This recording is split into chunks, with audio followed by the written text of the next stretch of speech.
Van llegando vacunas, de hecho 3,5 millones de Moderna, porque viste que había que modificar la ley de vacunas y llegaron esta donación enorme de Estados Unidos de Biden a la Argentina y podrían servir, si el ANMAT americano lo aprueba, para chicos y adolescentes también con comorbilidades. El viernes, recuerden que se calcula que entre 150 y 300.000 chicos y adolescentes con comorbilidades que están medio encerrados en sus casas por miedo a los contagios, no tienen el tema resuelto y están esperando una vacuna que esté aprobada.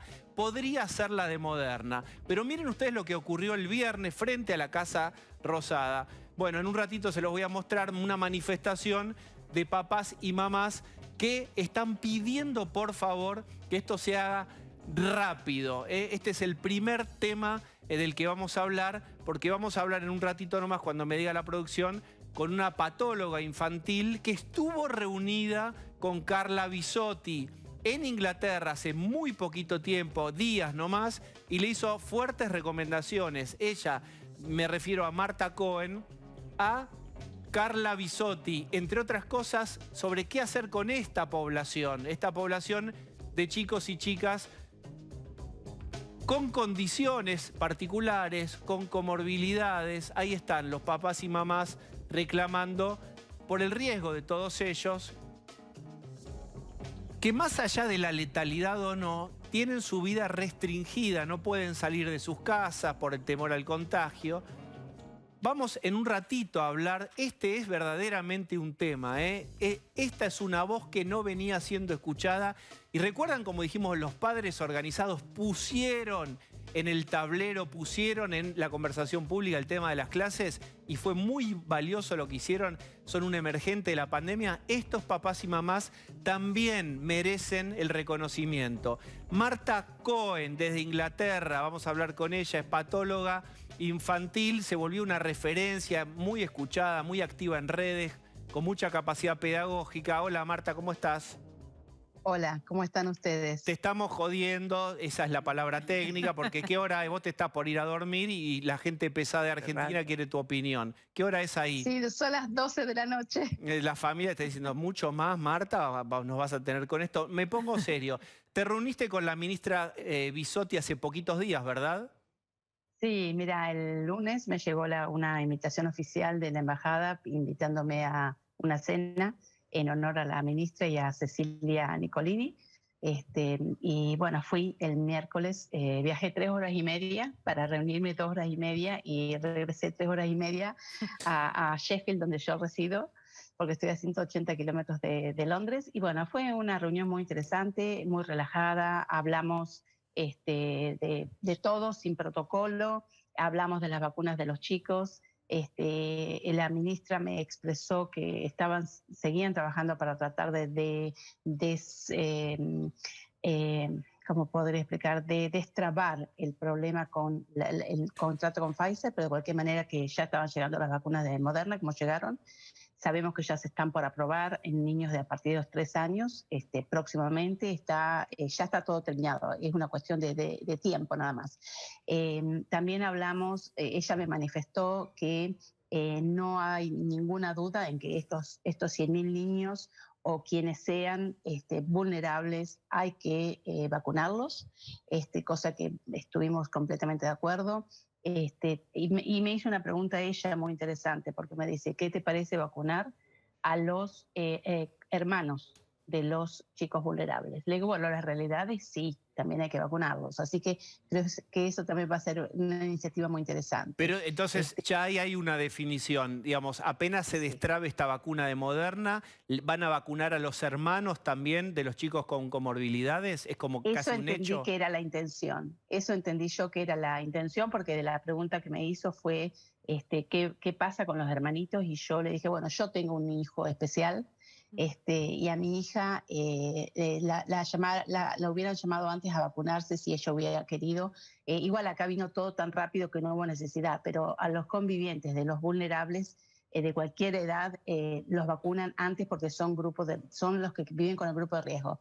Y yo en ese momento le expresé mi idea con respecto a vacunar al resto de los chicos, porque yo estoy diciendo en los medios, y se lo dije a ella, que hace unas 2 semanas yo leí un trabajo muy interesante hecho en el Reino Unido, para el Reino Unido, British Medical Journal, en donde decían los niños tienen una mortalidad de 0,17 cada 100.000, muy bajita.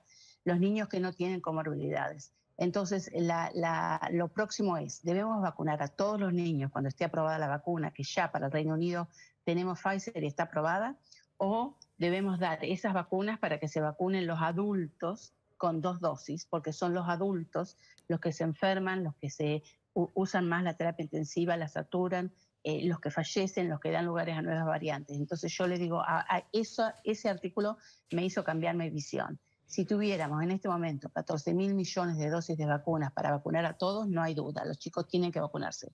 Pero en este momento hay que priorizar, porque no hay vacunas para todos. Y entonces, concreto, ¿a quién hay que priorizar? Hay que priorizar a los adultos, por supuesto, mayores de 18 años para arriba, todos, comenzando desde los más grandes para los más chicos, desde los más vulnerables a los más sanos, al personal de salud, con las 2 dosis. Y también a los niños vulnerables y a los hermanos de niños vulnerables. Eso sería el esquema. Bien, Mónica.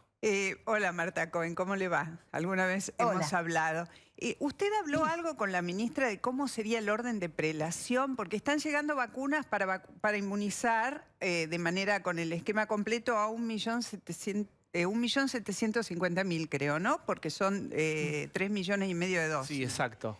Habló de algo del orden de prelación, porque también he escuchado de un súper especialista como es el doctor Conrado Stoll en la comunicación de estos temas, que es una vacuna que es combinable con AstraZeneca como segunda o primera dosis, viceversa, Moderna. Sí. ¿Habló algo de eso? Bueno, hablamos sí de la combinación, o sea, nosotros no teníamos una agenda, fue una cena y hablamos de todo, ¿no? O de muchas cosas. No hablamos específicamente de eso, pero sí hablamos de la combinación de vacunas. Yo le expresé que en mi visión no hay inconveniente en combinar las vacunas porque están todas dirigidas contra la misma región del virus. Y lo que tengo entendido es que sobre todo para la Sputnik, que faltan segundas dosis, ya hay estudios a punto de ser terminados en donde se combinaría la de Sputnik con la de Oxford y la de Oxford con la de Sputnik. Con respecto a combinar Oxford con Pfizer o Moderna, no hay inconveniente. Eso ya se hizo en Europa y se hizo porque había que hacerlo, porque no había segunda dosis de Oxford, porque se suspendió por lo menos Francia, España, Dinamarca. Entonces, ¿qué pasó? Se administró Pfizer o Moderna de segunda dosis con resultados excelentes. Por supuesto que los resultados estuvieron 2 meses después, no antes. Yo tengo una pregunta más, si me permitís, Sí. Diego, que me parece muy importante porque ahora se está empezando a vacunar a los más jóvenes en la Argentina, creo que mayores de 25 ya en ciudad y pronto va bajando la escala.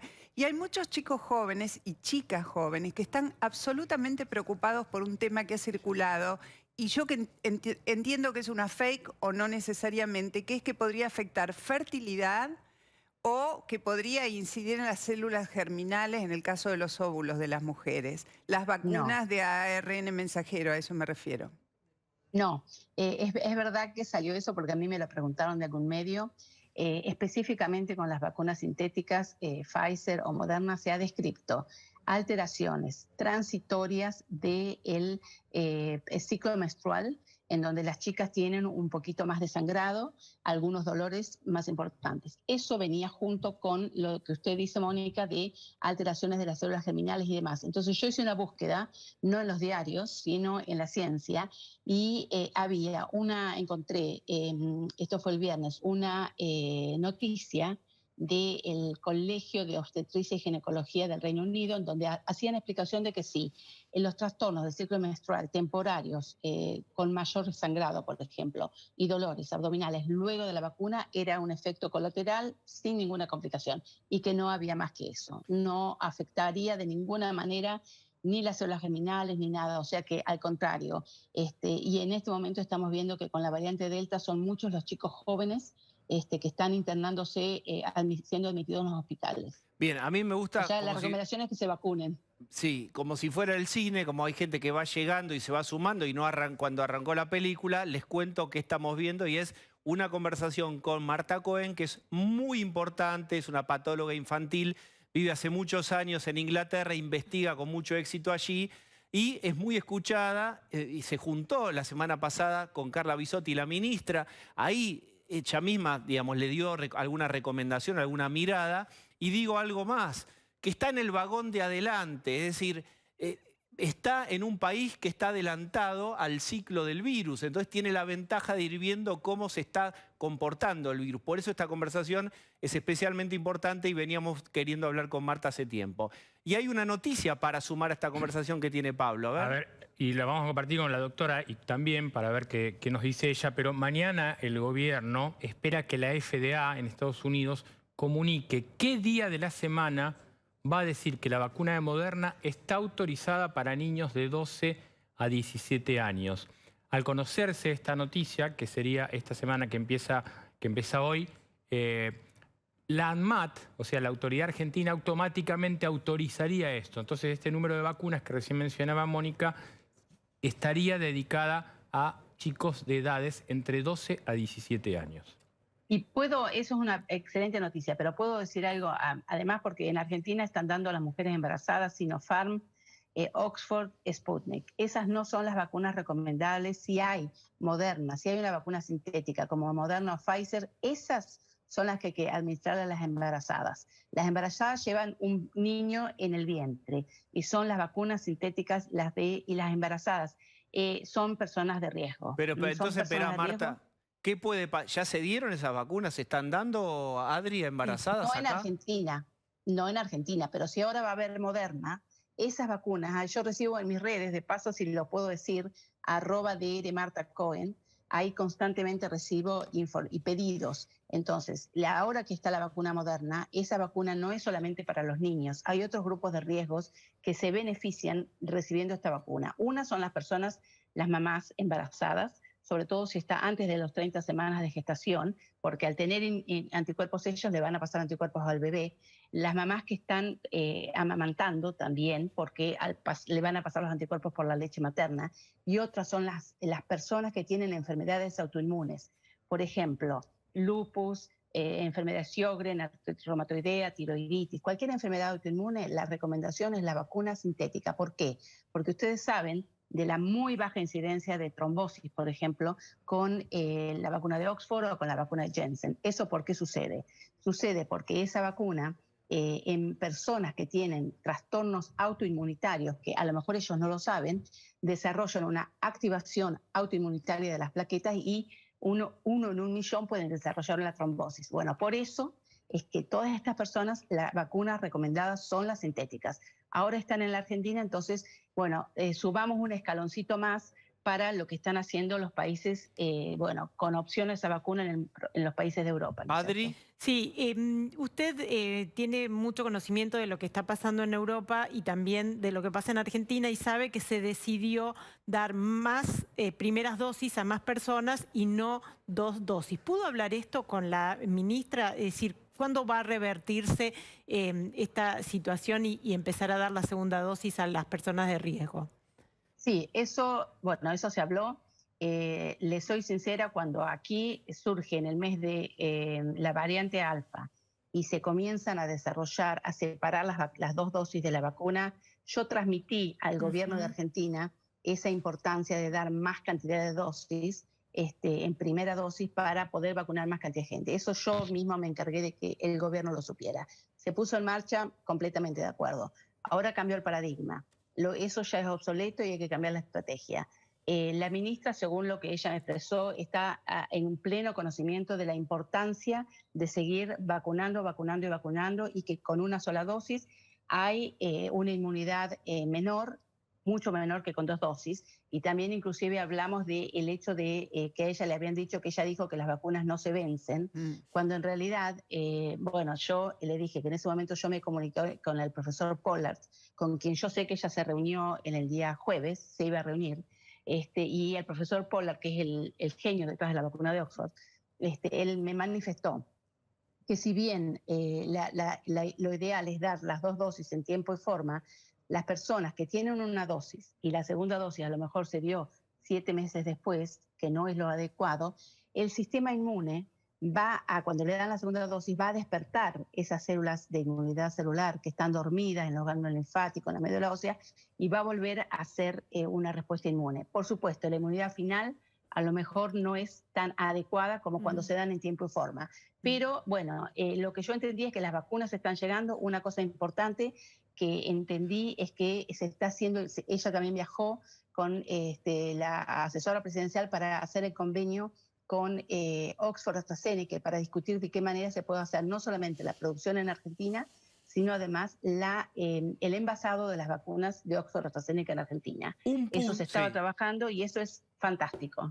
Quiero ir a un tema que acá se debatió mucho, que es los testeos. ¿Hablaron con la ministra de cuántos testeos son adecuados? Porque Argentina está haciendo 80, 100, 120... ¿Cuántos? Sí, me río porque yo no pude evitar decírselo. Me río de mí misma. A ver, ¿por qué? ¿Cómo fue? Bueno, yo le dije que yo desde siempre en mis redes hablé de los 3 pilares para combatir la pandemia. Son la responsabilidad individual con aceptación social, los testeos masivos y la vacunación masiva. Y en Argentina se hacen pocos testeos. Y me dijo, se están haciendo 100.000. Y le digo, no son suficientes. Acá se están haciendo 1.200.000. Bueno, no quedó más que eso. Yo simplemente... ¿Y qué contestó la ministra cuando vos le dijiste no es suficiente? ¿Qué contestó? No hubo respuesta. Pero bueno, fue todo un diálogo muy, muy entretenido y no... yo le dije que yo hablo desde la ciencia, no quiero meterme más allá de donde me corresponde, ¿no es cierto? Está bien, pero ¿qué es lo qué sería la otra parte que no corresponde? ¿Política? No hubo respuesta. Yo esto lo digo y le doy el pie a Mónica porque hemos tenido alguna discusión acá. Creo que con Cafiero. Cafiero dijo, hay que testear a los que tienen síntomas. ¿Se acuerdan? Bueno, pero ¿lo dijo acá o yo estoy desequilibrado? Lo dijo Cafiero acá. Usted. Bien. Eso lo dijo el jefe de gabinete. Ella me dijo, se están haciendo 100.000, yo dije, no es suficiente. Acá nos rompemos la cabeza tratando de saber por qué no se testea más y uno va escuchando voces y sé si es un tema presupuestario, si no se pueden comprar. Y lo que nos venimos a enterar es que, digamos, por ahí hay un criterio médico, es decir, si no tienes... un criterio médico, y te voy a decir por qué es un criterio médico equivocado, ¿no? Cuando yo comencé a decir hace muchos meses que el número de test es insuficiente, cuando dije que en realidad el número de positivos tiene que ser siempre menor al 10%.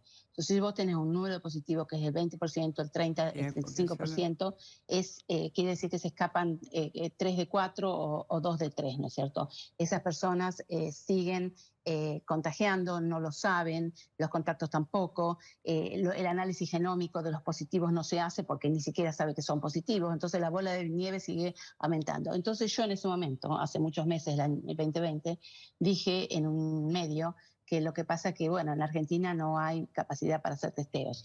Y se comunicó conmigo un ministro de la Nación y me dijo, no, sí, hay capacidad para hacer testeos. Acá el CONICET está en capacidad científica de hacer testeos. Entonces, si hay capacidad para hacer testeos, es por lo tanto una decisión médica de los asesores de salud que es equivocada. Ahí yo le quería... o errónea. Yo le quería preguntar a la doctora, en los países donde se hace mucho testeo y se usa esta política de testear, traquear y después aislar, hacer el seguimiento realmente de los casos, ¿cómo se hace? ¿Se hace de una manera aleatoria? No es que uno tiene el síntoma y se va a testear. ¿Cómo se estructura la idea de un testeo random, como dicen los chicos, ¿no? Aleatorio. Sí, random. Aleatorio. Sí. Bueno, hay varias cosas. Hay varias cosas. Por un lado, por ejemplo, mi hija hoy, que vive en Londres, me dijo que tenía dolor de garganta y dolor de cabeza, se fue a hacer una PCR. Inmediatamente, bueno, uno busca dónde y se le hace. O sea, eso puede ser una cosa. Un síntoma que no es totalmente de COVID, pero dolor de cabeza, dolor de garganta puede ser. Otra cosa es que los maestros, todos se hacen los testeos 2 veces por semana. Los chicos en las escuelas, todos se hacen los testeos 2 veces por semana. El personal de salud también se hace, porque los recibimos gratis, ¿no es cierto? Entonces, ese 1.200.000 test que se hacen diarios es porque uno los recibe gratis y uno tiene que ir subiendo el resultado a una base de datos. ¿Dónde los recibe? ¿En la casa? Claro, bueno, te los pueden dar en el trabajo. Sí. O, por ejemplo, un empleado que cuida a mi hijo había estado en contacto con alguien y yo le dije, pida los test, pidió y te llegan 7 a tu casa. Lo pedís y a las 24 horas Lo están los pide test en por tu casa mail, y lo vos te pide haces por el una test. aplicación. Por el internet, claro, por el internet. Entonces yo hoy hablaba en otro medio y les decía que en realidad una de las cuestiones es no solamente hacer la PCR, que es costosa y bueno, a lo mejor no se pueden hacer 1.200.000 PCRs por día, pero sí incluir los flujos laterales, los test rápidos, que tienen una positividad de un 58% si son asintomáticos, pero de un 98% si son sintomáticos. Si es positivo, se hace una PCR confirmatoria, pero eso es muy buena para mantener así la regularidad de los testeos. Entonces, sí, es caro, en Argentina es caro, la gente no se lo hace porque es caro, pero si el gobierno los proveyera, es como es una inversión en la salud que va a redundar en la economía, en la salud de la población, en los Sí. hospitales, etcétera, etcétera. O sea que esa para mí sería una recomendación. Bueno, los test rápidos acá se Introducir. prohibieron, ¿eh? A Acá ver, los laboratorios prefirieron que no, sobre todo en provincia de Buenos Aires, y los test, digamos, de que se vendan test rápidos en farmacia se prohibió acá. Pero no se tienen que vender, se tienen que regalar. Ese es el tema. Uno tiene que tener la capacidad de que el gobierno los pueda distribuir. Los puede distribuir en las escuelas, que se lo hagan los maestros, que se lo hagan los niños, como Pero hacen acá dice, 2 veces por perdón, semana. Marta, estamos en un tema súper interesante. Acá ha estado Conrado Stoll, también lo acusaron de ser lobista de los test, cualquier cosa. Y en realidad Bueno, están con Conrado coincidimos en todo, así que estamos comunicados con él y coincidimos en todo. O sea que si él es lobista, yo también. Pero no, tiene que ser así. Mira, Israel, cuando compró la vacuna de Pfizer y vacunó a toda su población, la pagó más caro que lo que la vacuna estaba en el mercado. Por eso la consiguió y fue el primer país en vacunar a toda su población, hasta los niños. Vos podés pensar, bueno, es un desperdicio o no, porque no tuvieron muy poca gente enferma, muy poca gente muerta y tuvieron poco tiempo cerrado con la cuarentena. Entonces es una inversión más que un costo, y yo lo tomo de esa manera. Y por eso sugiero la idea de que los test rápidos no pueden venderse, porque además la gente que más vive en hacinamiento es la gente que más va a necesitar de los test rápidos y que no puede pagarlos. Pero y por que es eso lo vos que más se van proponés a contagiar. regalarlos, está bien. Ujú. Lucía. Sí, sí, sí. sí. Marta, en estas charlas que pudo mantener con Bisotti, ¿pudieron conversar sobre el retraso que AstraZeneca está teniendo con nuestro país? Está a pocos días de vencerse los plazos para que entregue más de 15 millones de vacunas, eran poco más de 22 millones, habían llegado 6. Digo, ¿hay posibilidades de renegociar esos plazos con el laboratorio? ¿Se habló un poco de eso? No hablé de eso, pero sí sé que ella y Cecilia Nicolini estuvieron visitando el laboratorio AstraZeneca, la Universidad de Oxford, estuvieron con Sarah Gilbert, que es una de las científicas, estuvieron con Andrew Pollard, se encontraron con todos y hubo muy buena relación, se estableció con ellos como para fortalecer los lazos entre la vacuna de Oxford, AstraZeneca y Argentina, que se haga en Argentina, que se produzca, que se comercializa y que se distribuye desde Argentina. Así que yo creo que si uno tiene que decir, bueno, vamos a... de alguna manera, es verdad que Oxford no pudo darle al mundo las vacunas que prometió, como tampoco pudieron muchos otros laboratorios, ¿no es cierto? Eso que es una Porque cuestión repente, de logística, de producción. sí. Sí, bueno, la cuestión de producción mucho falló porque se iba a envasar en México. México tuvo problemas con los componentes que venían de Estados Unidos, incluso debieron envasarlo finalmente en Estados Unidos y muchos no llegaron a Argentina. Así que la solución de ese problema sería hacerlo todo en Argentina. Y en eso estaban avanzando, que me parece fantástico, lo apoyo 100%. Bien, yo tengo por mi parte una última. Ya Argentina cruzó este número fatídico de los 100.000 muertos. Está en un ranking 10, 12 entre más muertos por millón. Y la pregunta, que no es muy linda de hacer, pero tiene que ver con cuánto se podría haber evitado de esto. Digamos, la grieta hace que muchos dijeron era completamente evitable esta cantidad y otros dicen era inevitable, miren otros países. ¿Cuál es tu mirada de eso? Bueno, mi mirada de eso es que el mundo lo hizo mal, no solamente Argentina. Tenemos 4.050.000 fallecidos. Y hay que empezar de arriba para abajo. La Organización Mundial de la Salud falló no estaba preparada para las pandemias, no había un plan, no había un discurso, no había un método, no había un plan de acción, ni un sistema de ayudas para los distintos países. Se comenzó con, cada uno hizo lo que quiso, lo que pudo y como quiso. Entonces hubo una gran desigualdad. Yo creo que hubo cosas de Argentina que fueron bien, por ejemplo, el distanciamiento, la responsabilidad individual, las medidas de distanciamiento fueron buenas, pero fueron demasiado tempranas. Entonces uno ahora mirando para atrás dice no deberían haberse aplicado en el mes de marzo, se aplicaron antes del 11 de marzo, que fue cuando se empezaron a aplicar aquí, y cuando se deberían haber aplicado la gente estaba harta. Entonces eso fue una cosa que se podría haber corregido. Lo de los test seguramente se debería haber corregido, porque eso hizo que, ya te digo, se escaparan 3 de cada 4 o 2 de cada 3 y la bola siguiera creciendo, ¿no es cierto? Y con respecto a las vacunas, sí, es verdad, ha habido muchas cuestiones con respecto a las vacunas, pero eso ha sido mundial. En el mundo se han administrado más de 3.000 millones de dosis de vacunas y solamente el 1% han sido administradas en los países como Argentina. Es decir, que no quiero echarle toda la culpa a Argentina. Sí, se podrían, mirando para atrás es fácil decir que se hizo mal, ¿no es cierto? Pero bueno, yo creo que hubo cosas bien, que llegaron tarde o llegaron demasiado tempranos, y lo de los test me parece que es lo que más debería haberse evitado porque, según me dijo el ministro, el CONICET estaba en condiciones de hacerlo. Bueno, pues háganlo. Bien. Marta, te agradecemos especialmente esta conversación en un horario ya complicado. Bueno. 12:27 ahí en donde vos vivís en Inglaterra. Gracias, verdaderamente fue muy enriquecedor.